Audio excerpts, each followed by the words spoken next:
360 में आपका स्वागत है। मैं हूं किरण भारद्वाज। बच्चों से लेकर बड़ों तक सभी बनेंगे हेल्दी विद योग 360। जब सांसें लेना मुश्किल हो जाए तो जिंदगी थम सी जाती है। आज हम बात करेंगे एक ऐसी समस्या की जो बहुत सारे लोगों को अनजाने रूप में परेशान करती है। रेस्पिरेटरी एलर्जी एक ऐसी समस्या जिसके लक्षण भले ही मामूली लगे, लेकिन अगर इन्हें लेकर लापरवाही की जाती है तो जिंदगी के लिए खतरा बन सकता है और हो सकती है मेडिकल इमरजेंसी। क्या आपको धूल, धुएं या मौसम बदलने से खांसी या सांस लेने में परेशानी होती है? अगर हाँ, तो आपकी सांसें आपको वार्निंग दे रही हैं। ये सिर्फ परेशानी नहीं, संकेत हो सकता है रेस्पिरेटरी एलर्जी का। ऐसे में करना क्या है, आइए जानते हैं। श्वसन एलर्जी को अक्सर मामूली समस्या माना जाता है, लेकिन यदि इस पर ध्यान न दिया जाए तो ये गंभीर रूप ले सकती है और व्यक्ति के जीवन के लिए खतरा बन सकती है। श्वसन संबंधी एलर्जी तब होती है जब व्यक्ति की प्रतिरक्षा प्रणाली पर्यावरण में उपस्थित एलर्जेंट्स जैसे परागकण, धूल या किसी विशेष तत्व के संपर्क में आने से प्रतिक्रिया करती है। ये प्रतिक्रिया हिस्टामिन के स्राव को ट्रिगर करती है, जिससे समस्या उत्पन्न होती है। तो ये जान लेते हैं कि श्वसन एलर्जी के लिए कौन से विकल्प उपयोगी हैं। पराग, धूल, धुआं एलर्जेंट्स जब मिलकर करें वार तो करें नियमित योग, जो आपको इन एलर्जेंट से लड़ने के लिए मजबूती से करेगा तैयार।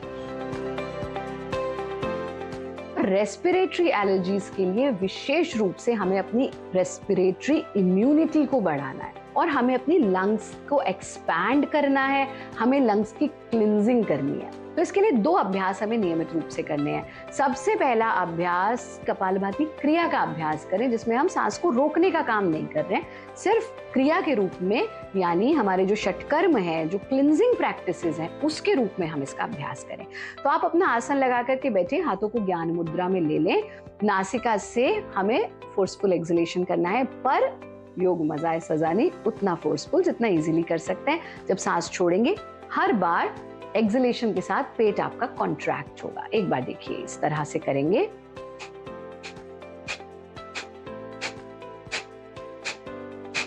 धीरे धीरे इसकी गति को बढ़ाएंगे।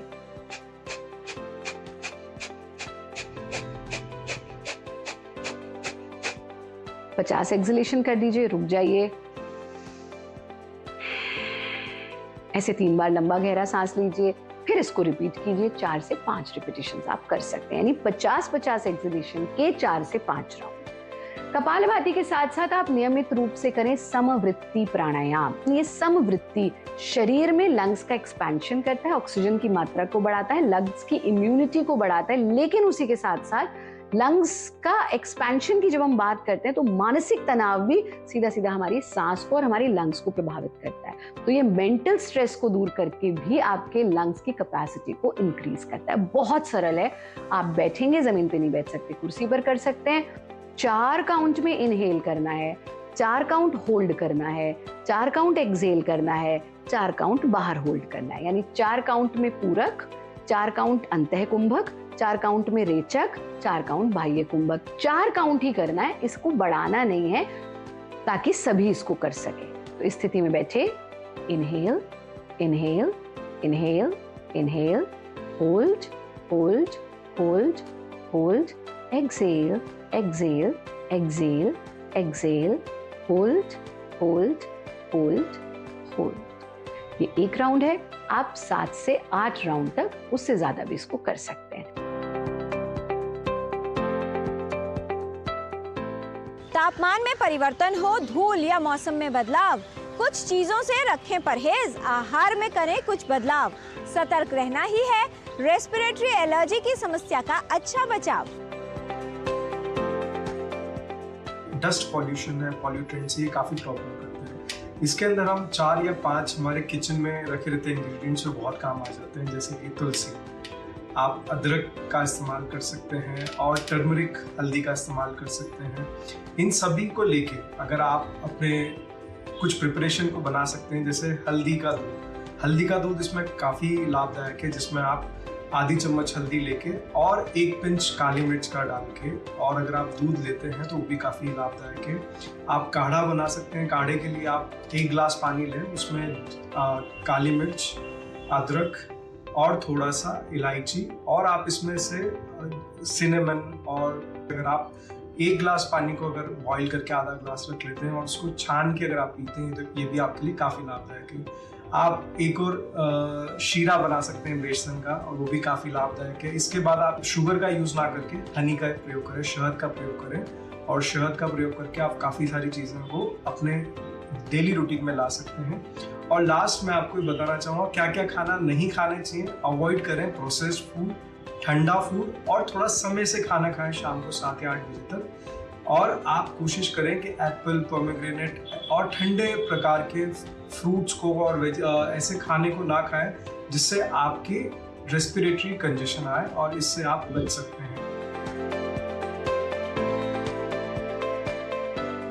छोटी सी लापरवाही पड़ सकती है सेहत पर भारी। प्रयोग करें ये औषधियों और आयुर्वेदिक उपाय जो करेंगे लक्षणों को दूर, निभाएंगे सांसों को सुरक्षित रखने की पूरी जिम्मेदारी। आयुर्वेदा में रेस्पिरेटरी एलर्जी के लिए क्या क्या मेडिसिन का वर्णन किया गया है। सर्वप्रथम आता है शीरीष का। शीरीष का हम लोग क्वाथ के रूप में प्रयोग कर सकते हैं, शीरीष अवलय के रूप में प्रयोग कर सकते हैं। अगर किसी जगह में आप जा रहे हो, धूल धुएं में एक्सपोज हो, तो तुरंत ही सर्दी खांसी हो जा रही है, तब हम लोग यूज़ कर सकते हैं। रनी नोज, सीजनल चेंज में सर्दी खांसी, ऐसे एलर्जी कंडीशन में शीरीष का वर्णन किया गया। कंटिकारी का अवलय का प्रयोग हम लोग कर सकते हैं। गोजीवादिका का हम लोग प्रयोग कर सकते हैं। फिर हम लोग भारंगी क्वाथ का प्रयोग कर सकते हैं। वासा का प्रयोग बहुत ज़्यादा होता है, वासा अवलय के रूप में, वासा अरिष्ट के रूप में। कनक आसव का भी हम लोग प्रयोग कर सकते हैं अगर लॉन्ग टाइम कंडीशन रहा तो, और बहुत ज़्यादा एलर्जी कंडीशन है जैसे ऐसे में हम लोग हरिद्रा खंड का भी हम लोग प्रयोग कर सकते हैं। लेकिन एक आयुर्वेदिक डॉक्टर के परम निर्देश अनुसार ही हम लोग उसका डोज और कैसे हम लोग यूज़ करेंगे उसका निर्देश के अनुसार ही आप प्रयोग करेंगे। होम रेमेडीज में देख सकते हैं कि एक आधा चम्मच हम लोग अदरक का रस ले लेंगे, 1 चम्मच शहद, उससे अगर हम लोग सुबह शाम हम लोग उसको प्रयोग करते हैं तो उसके बहुत ज़्यादा हम लोग को राहत मिलती है। अगर बहुत लोगों को एलर्जी कंडीशन तो घर में आप क्या करेंगे, एक छोटा सा टुकड़ा हल्दी का ले लीजिएगा, उससे डबल साइज का एक टुकड़ा हम लोग गुड़ का ले लेंगे और आधा छोटा चम्मच अजवाइन का। इसको सुबह खाली पेट चबा जाइए, जिससे जो एलर्जी कंडीशन है उससे आपको बहुत जल्दी राहत मिल सकती है। और ऐसे जिनकी बहुत लॉन्ग टर्म तक रहती है ऐसे एलर्जी कंडीशन, हल्दी वाला दूध पिया के लिए अपने डाइट्स में लहसुन जीरा का प्रयोग आप लोग रख सकते हो। यदि आप श्वसन एलर्जी से परेशान हैं तो आयुर्वेद और योग अपनाएं। सही उपचार आपकी जटिलताओं को दूर कर सकता है और श्वसन एलर्जी से राहत मिलने में उपयोगी सिद्ध हो सकता है।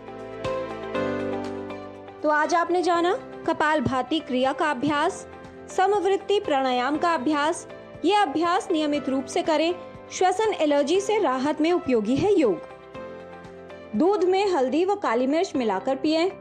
काली मिर्च, अदरक, इलायची, दालचीनी का काढ़ा पिएं। बेसन का शीरा उपयोगी है। फ्रिज की ठंडी चीजें, प्रोसेस्ड फूड और ठंडी प्रकृति के खाद्य पदार्थ न खाएं।